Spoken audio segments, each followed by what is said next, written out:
السلام علیکم پیارے دوستو، اللہ تبارک و تعالیٰ کے ایک ایسے نبی جن کو زندہ سمندر میں ڈال دیا گیا اور جن کو ایک بہت بڑی مچھلی نے نگل لیا، آپ نے ایسی کون سی غلطی کی تھی؟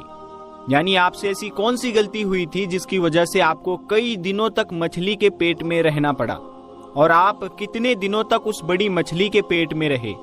اور آپ نے کون سی ایسی دعا پڑھی تھی جس کی وجہ سے اللہ تبارک و تعالیٰ نے آپ سے اس آزمائش کو دور کر دیا اور آپ کتنے دنوں کے بعد اس بڑی سی مچھلی کے پیٹ سے باہر زمین پر تشریف لائے؟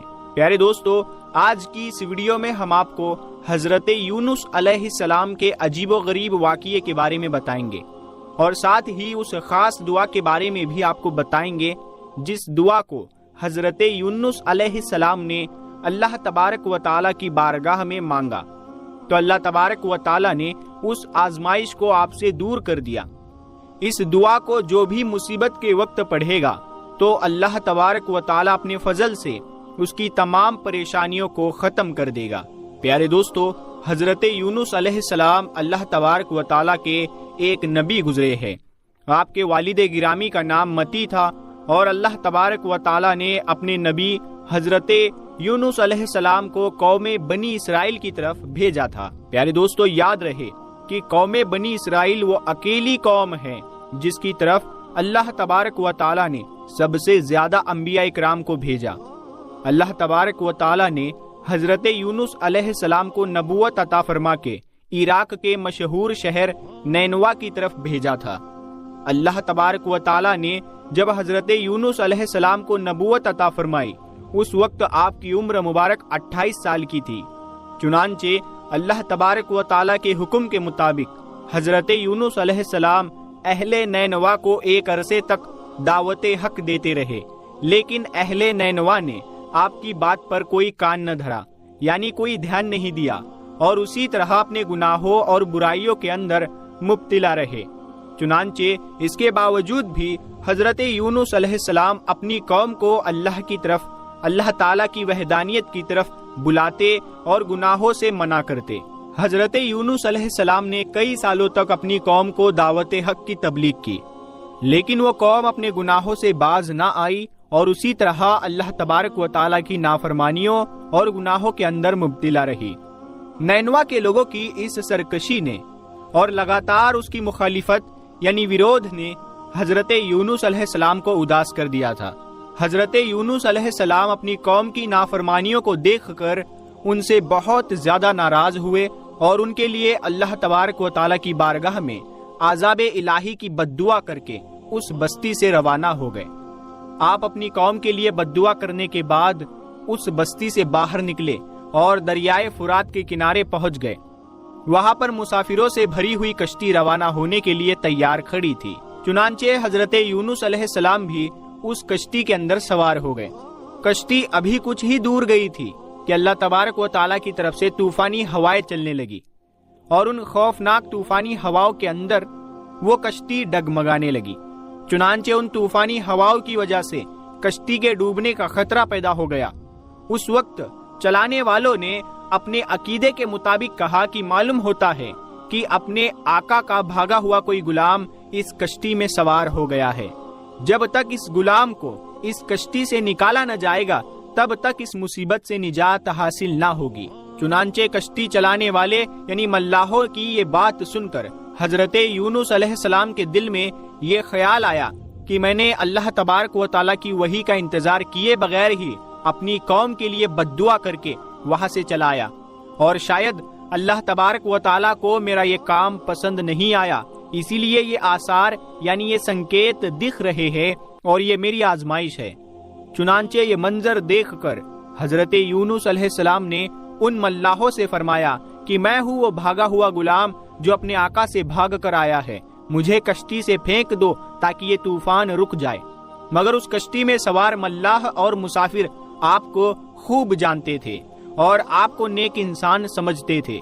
وہ لوگ آپ کی شرافت سے خوب متاثر تھے۔ چنانچہ ان لوگوں نے آپ کو کشتی سے پھینکنے سے انکار کر دیا۔ اس کے بعد پھر یہ طے پایا کہ کورا اندازی کی جائے اور جس کا نام قرہ میں نکلے گا اس کو کشتی سے نکال دیا جائے گا۔ چنانچہ سب کی رائے کے مطابق قرآن اندازی کی گئی۔ اس قرآن اندازی میں پہلی بار حضرت یونس علیہ السلام کا نام نکل آیا۔ چنانچہ اس طرح حضرت یونس علیہ السلام کا نام دیکھنے کے باوجود بھی ملاح اور مسافروں کو یقین نہ آیا۔ اس کے بعد دوسری اور تیسری بار بھی قرآن اندازی کی گئی، ہر بار حضرت یونس علیہ السلام کا نام نکلتا۔ چنانچہ اس طرح ملاح اور مسافر آپ کو کشتی سے نکالنے کے لیے مجبور ہو گئے۔ اس کے بعد حضرت یونس علیہ السلام نے خود ہی کشتی سے چھلانگ لگا دی۔ اس وقت اللہ تبارک و تعالیٰ کے حکم سے ایک بہت ہی بڑی مچھلی نے آپ کو نگل لیا، اور اللہ تبارک و تعالیٰ کے حکم سے حضرت یونس علیہ السلام کو صحیح سلامت اپنے پیٹ میں محفوظ رکھا۔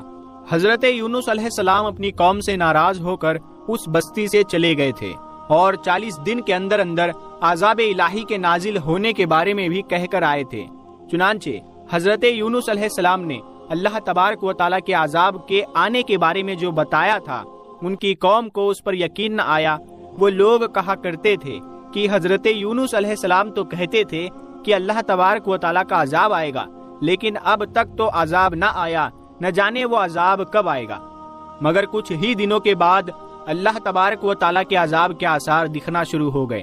چنانچہ اس طرح عذاب الہی کے آثار کو دیکھ کر وہ لوگ پریشان ہونے لگے، اور ایک دوسرے سے کہنے لگے کہ حضرت یونس علیہ السلام کی بات غلط نہ تھی، اور آپ واقعی اللہ تبارک و تعالیٰ کے سچے پیغمبر ہیں۔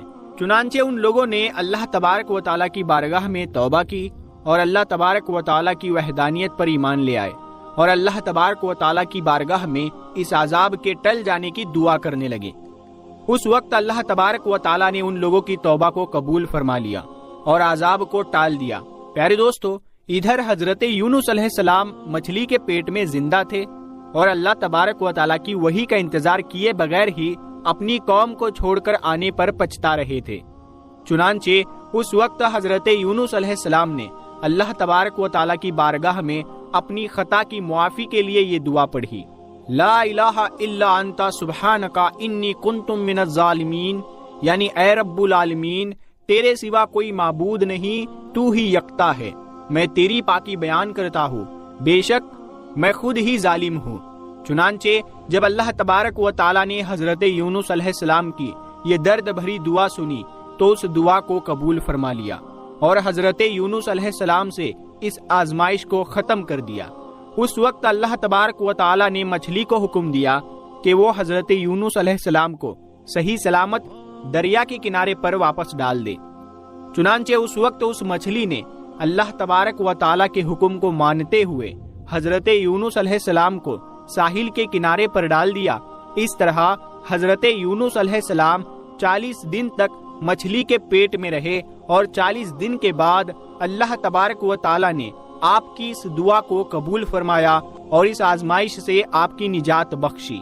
جب مچھلی نے حضرت یونس علیہ السلام کو اپنے پیٹ سے باہر نکالا تو حضرت یونس علیہ السلام بہت ہی کمزور حالت میں زمین پر پڑے ہوئے تھے۔ اس وقت اللہ تبارک و تعالیٰ نے حضرت یونس علیہ السلام کے قریب ایک بیل کا درخت اگایا۔ اس درخت کی وجہ سے حضرت یونس علیہ السلام کی حالت بہتر ہوئی، تو آپ نے اس درخت کے سائے میں ایک جھوپڑی بنائی اور اس جھوپڑی میں رہنے لگے۔ چنانچہ کچھ دن کے بعد اس بیل کی جڑوں کو کیڑا لگ گیا اور وہ بیل سوکھنے لگی۔ یہ ماجرا دیکھ کر حضرت یونس علیہ السلام کو بہت دکھ ہوا، کیونکہ حضرت یونس علیہ السلام اس بیل سے بہت محبت کرنے لگے تھے۔ اس وقت اللہ تبارک و تعالیٰ نے حضرت یونس علیہ السلام کی طرف وحی نازل فرمائی، اور حضرت یونس علیہ السلام کو مخاطب کرتے ہوئے ارشاد فرمایا، اے یونس علیہ السلام، تمہیں اس بیل کے سوکھنے کا بہت دکھ ہوا، جو ایک معمولی اور حقیر چیز ہے، لیکن آپ نے اپنی قوم کو چھوڑتے ہوئے یہ نہ سوچا کہ نینوا میں بسنے والے 1 لاکھ سے زیادہ انسانوں کو اور ان کے علاوہ لاتعداد حیوانوں اور جانوروں کو ہلاک کرنے میں ہمیں ناگواری نہ ہوتی۔ کیا ہم ان کے لیے اس سے بھی زیادہ مہربان نہ ہوتے جتنا تم اس بیل کے لیے مہربان ہو؟ اور آپ علیہ السلام وہی کا انتظار کیے بغیر ہی اپنی قوم کو بد دعا دے کر وہاں سے چلے آئے۔ ایک نبی کی یہ شان نہیں ہے کہ وہ اپنی قوم کے لیے بد دعا کر کے نفرت کی وجہ سے ان سے جدا ہونے میں جلدی کرے اور وہی کا انتظار بھی نہ کرے۔ پھر اس کے بعد اللہ تبارک و تعالیٰ نے حضرت یونس علیہ السلام کو یہ حکم دیا کہ وہ دوبارہ نینوا جائے اور وہاں پر رہ کر نینوا کے لوگوں کو دین کی تبلیغ کرے اور ان کو اللہ تبارک و تعالیٰ کا پیغام پہنچائے، تاکہ اللہ تبارک و تعالیٰ کی سارے مخلوق حضرت یونس علیہ السلام سے فائدہ حاصل کر سکے۔ چنانچہ اس وقت حضرت یونس علیہ السلام اللہ تبارک و تعالیٰ کے حکم کے مطابق وادی نینوا میں دوبارہ تشریف لے گئے، اور ان کی قوم نے ان کے واپس آنے پر بہت خوشی کا اظہار کیا، اور پھر وہ لوگ حضرت یونس علیہ السلام سے دین کی تبلیغ حاصل کرنے لگے۔ اس قوم نے دنیا میں بھی کامیابی حاصل کی اور آخرت میں بھی کامیاب ہوئے، اور اس طرح اللہ تبارک و تعالیٰ نے اس قوم کو بخش دیا۔ اللہ تبارک و تعالیٰ سے دعا ہے کہ اللہ تبارک و تعالیٰ ہمیں نیک اعمال کرنے کی توفیق عطا فرمائے اور برے اعمال سے ہمیں نجات عطا فرمائے، اور حضور صلی اللہ تعالی علیہ وسلم کی محبت کے اندر جینا مرنا نصیب فرمائے۔ آمین یا رب العالمین۔ پیارے دوستو، کمنٹ باکس میں آمین ضرور لکھے، کیا پتا کس کا لکھا آمین کب قبول ہو جائے۔ تو پیارے دوستو، آج کی اس ویڈیو میں بس اتنا ہی۔ اگر یہ ویڈیو آپ کو پسند آیا ہے، یہ معلومات آپ کو پسند آئی ہے، تو آپ لوگ اس معلومات کو اپنے دوستوں میں ضرور شیئر کریں۔ اس ویڈیو کے ذریعے اپنے دوستوں میں اس معلومات کو پھیلائیں۔ تو ہم ملتے ہیں پھر ایک اگلی ویڈیو میں، تب تک کے لیے السلام علیکم ورحمۃ اللہ وبرکاتہ۔